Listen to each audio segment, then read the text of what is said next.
आत्ताच मीडियावर एक न्यूज पाहिली मी की डॉक्टर दीनानाथ मंगेशकर हॉस्पिटलला आणि डॉक्टर घैसास यांना क्लीन चिट मिळाली। AMIच्या अंतर्गत HBI मध्ये जे काय 6-7 सदस्य आहेत त्यांनी निर्णय देऊन हा अहवाल दिला। काय विचार करून हा अहवाल दिला असेल मला कळत नाही। अहो एक आईला मारलं या लोकांनी। डॉक्टर घैसासांनी कोणती ट्रीटमेंट दिली? लिहून दिलं एका कागदावर, पैसे भरावेत आणि ॲडमिशन करून घ्यावं, ही त्यांची ड्यूटी आहे। जेव्हा तुम्ही ते शपथ घेतात डॉक्टर होताना तेव्हा त्यांची पहिली ड्यूटी असते की एक तर ते चॅरिटी हॉस्पिटल, पहिली ड्यूटी काय असते त्यांची डॉक्टर असताना की त्या पेशंटला ट्रीटमेंट द्यायची। नंतर बघितलं गेलं असतं डिपॉझिट आलाय, ॲडव्हान्स आलाय, काय नाही आलंय। आपण तुम्ही तिचा बळी घेतला ना, एका महिलेचा, एका आईचा बळी घेतला।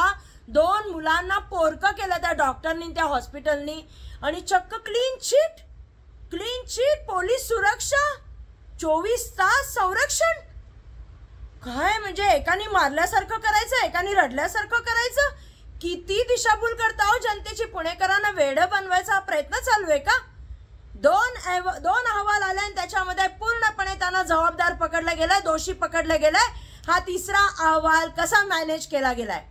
या तिसऱ्या अहवालामध्ये कसं तुम्ही त्यांना क्लीन चिट देता आणि कोणत्या बेसवर देताय? मी तर विचार करते की जो ससून पोर्शे प्रकरणामध्ये सगळे रिपोर्ट बदलतो त्यांच्या अहवालावर सामान्य नागरिकांनी विश्वास ठेवायचा का? पैसे घेऊन तिथल्या डॉक्टरांनी पोर्शे कारमध्ये ब्लड रिपोर्ट बदलले हो। त्या कमिटीनी सांगायचं की डॉक्टर घैसास क्लीन आहे, त्यांनी त्याची ड्यूटी केलेली आहे, दवाखान्याचा काही दोष नाही आहे। लाज वाटली पाहिजे। आपण काय निर्णय देतोय? सुरक्षा देतोय त्या माणसाला। त्या मेलेल्याला कोण मारणार आहे? कशाला सुरक्षा देता डॉक्टर घैसासांना? आणि क्लीन चिट त्या आता त्या पोस्ट पाहिली कोणतरी अनघा घैसास म्हणून आहे, तिने तर अशी भयानक पोस्ट केली याच्यावर की मीडियाला पण वाटेल ते बोलली ती नालायक मीडिया, असं तसं जातीयवादी तिने पोस्ट टाकलेली आहे। एवढी हिम्मत येते कुठून? एवढा माज येतो कुठून? कोण आहे तुमच्या मागं? आणि हा जो अहवाल आहे निश्चितपणे या अहवालाला लोकांनी चॅलेंज केलं पाहिजे, कारण का हा अहवाल मॅनेज अहवाल आहे। पहिले 2 अहवाल जेव्हा सांगतात ते पण शासकीय आहेत की डॉक्टर आणि हॉस्पिटल दोषी आहे, मंगेशकर हॉस्पिटल दोषी आहे, डॉक्टर घैसास दोषी आहेत, हे अहवाल सांगत असताना हा तिसरा ससूननी नेमलेला HBIचा अहवाल असा येतोच कसा? याचा सूत्रधार कोण आहे? या मंगेशकरांचा आका कोण आहे हे आम्हाला तरी कळू द्या। एवढं कोण वाचवतंय?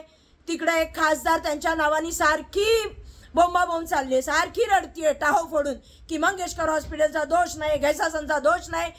डॉक्टर घैसासांचं IVFचं क्लिनिक आहे ना, IVF ट्रीटमेंट देतात ना, आहे ना, त्यांच्याकडनं ट्रीटमेंट घेऊन आलेल्या लोकांना तुमच्या मंगेशकर दवाखान्यामध्ये रेड कार्पेट ट्रीटमेंट मिळते, हे लोकांनी सांगितलंय। तिथल्या IVF ट्रीटमेंट घेणाऱ्या महिलांनी पण सांगितलंय, आणि नाही घेतली ट्रीटमेंट तर त्याला हडहुड करतात।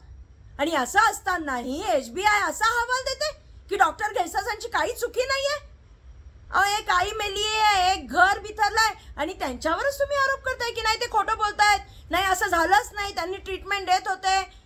किती खोटं बोलायचं, लिमिटच्या बाहेर। आणि ते पण प्रशासनामध्ये, मंत्रालयामध्ये जो आमदार आहे, म्हणजे सत्तेमध्ये असलेल्या माणसाचा स्वीय सहाय्यक, त्याची बायको, त्याला तुम्ही धुडकावून लावताय, तिकडनं आलेल्या फोनला धुडकावून लावताय। आणि आजच्या तारखेला तर धक्का आहे हा, खरंच सांगते धक्का आहे की असा धक्का देऊ कसे शकता तुम्ही? कोण आहे तुमच्या मागं? कोण हे तुम्हाला सगळं करून घेत आहे?